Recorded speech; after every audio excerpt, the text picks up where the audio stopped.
So, as you know, my vision is a world that understands pain. And the way I envisage achieving this is via a range of programs targeting different stakeholders. And there's a number of different stakeholders. So there's a few challenges at the moment. And one of those is really deciding upon a way of working that's profitable, of course, to make this sustainable, but ensuring that as many people have access to it as possible. Now, of course, there's a whole range of incomes here that we're looking at and targeting. So this is my challenge, or one of my many challenges to think about, and I'd love your thoughts on that.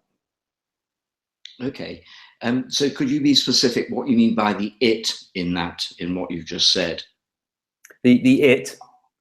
Well, as in the programs, or what's being delivered, or? Yeah, both.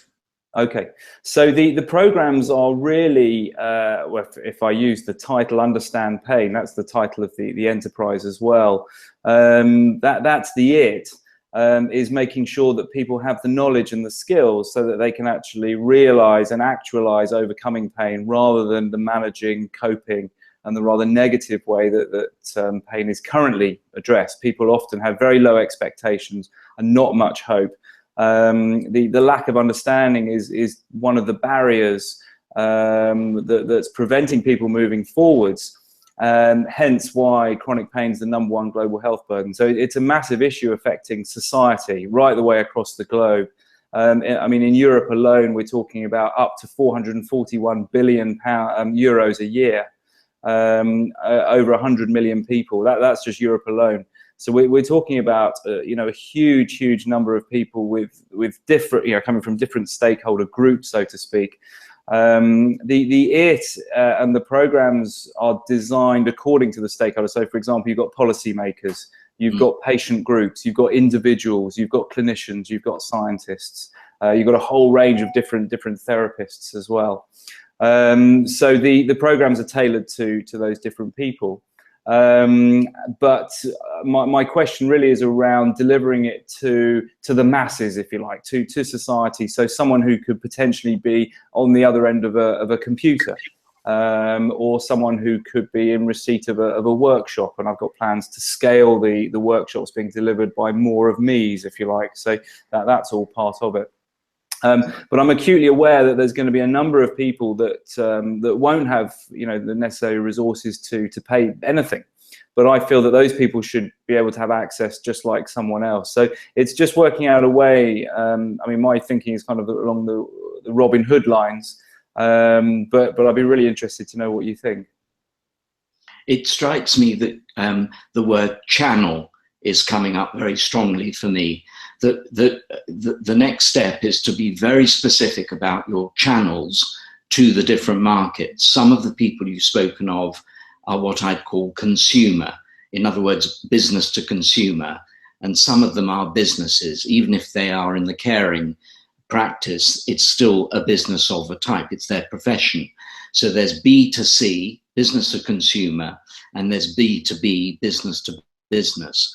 And across all those stakeholder groups, I guess that each one of those is going to have a slightly different need. They themselves have got a different market. And it's a question to begin with of adapting all the different programs for those channels, for the target markets that those people are dealing with. So in my mind's eye, there's a matrix that you're going to be designing that would be a good next step. How far along that are you so far, Richmond? Well, I've got different programs for the different stakeholders.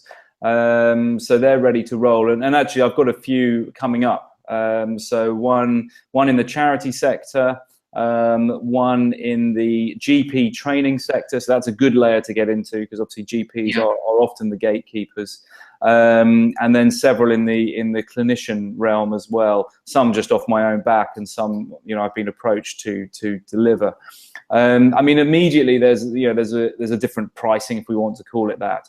But I'm just aware of the need for there's a real value to this to society, because the costs are so enormous. And actually, what I'm offering is of value, but also about bringing costs down as well as reducing suffering. I mean, my main vision is around reducing people's suffering. But like anything, we have to sustain it with a good level of income. And I'm just aware of that, and that balance that will need to be continued right the way through. You couldn't just keep giving it away without some form of income. Yes, that wouldn't work. Yeah. In your language, I'm aware of the value.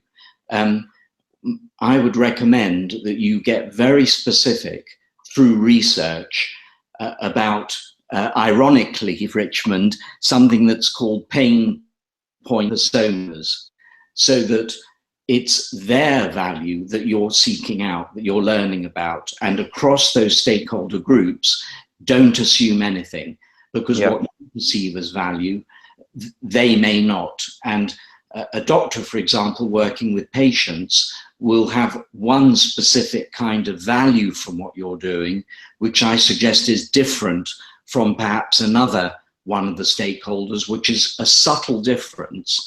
But that means that the language you're using and the pricing and packaging you're using will be subtly different, even though at the core, you're doing the same thing. It's a similar message. And so I'd recommend a very detailed matrix of pain point personas, if that makes sense, so that each stakeholder, there's a kind of a Frank or a Vera or a Jane or a Susan, and they've got an age and a gender and a profession or an interest. And against those names and those types of people, they've got specific value that they get out of what you're doing, which I think needs to be analysed and written down in more detail than I'm hearing you've done so far. Okay, excellent. And have you got any suggestions of a way of going about that, even just general? Yes, speaking to people. Okay. Being really, really open and honest about saying, I've got this thing of great value to society. I want to get out into the marketplace. Would you help me? I suggest there'll be some people who are open and love new ideas. Those are the people to go with, not the closed people. So what's called in the jargon early adopters. People are open to new ideas because of the way that they are in their lives. And those are the people to say, can I have 10 or 15 minutes of your time because I'd like to ask you some questions. And then you're going to be asking them a series of questions that gives you the answer to what we're talking about now. Yeah. Okay. Fantastic. That's excellent. Brilliant. Great. Thank you, Alan. My pleasure, Richmond. Very best of luck with it. It's a terrific program. Thank you. Thank you very much.